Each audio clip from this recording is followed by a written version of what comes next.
screwdriver under there, just enough to wedge it because it's very stuck to the rack very close. I'm lifting it. Then I'm taking pliers and grabbing. Usually it's a little bit better of a clean break. This wood is really old.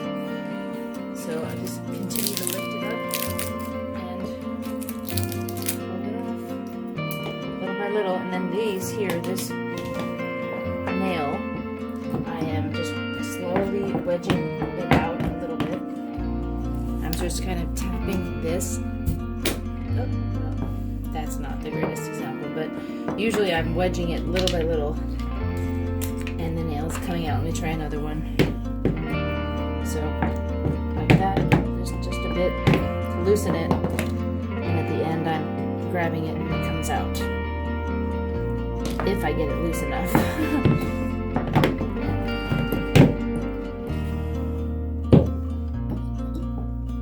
I'm tapping that. Oh, that one, no, that didn't come out nicely, did it?